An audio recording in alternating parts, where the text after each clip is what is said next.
Takže dneska si rozoberieme tento meter.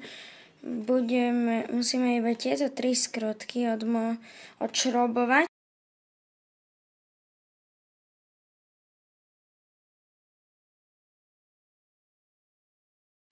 Takže tento meter bol pokazený, lebo tá vec, čo bola vnútri, tak už tam není, lebo nejak vyskočila odtiaľ, takže môžeme toto dať. Toto odpadne. Teraz to môžeme otvoriť.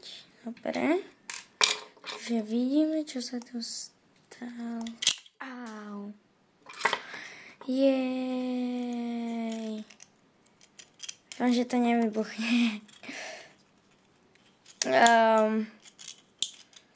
Máme tu veľké problémy, lebo že vám vybuchne pružina. Radšej sa do toho ani pozerať nebudem. No, takže toto je pružina. Taká.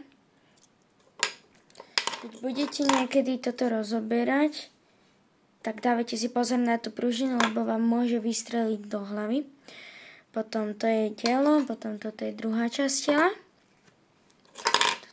Takto tam ide. Aha. Ty kokos, spadne mi tá vec. No. Takže toto je tuto.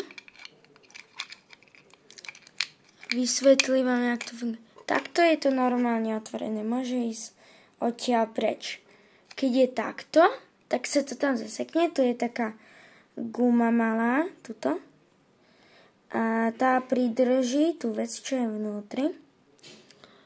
No a keď to dáte hore, tak to môže ísť zase naspäť.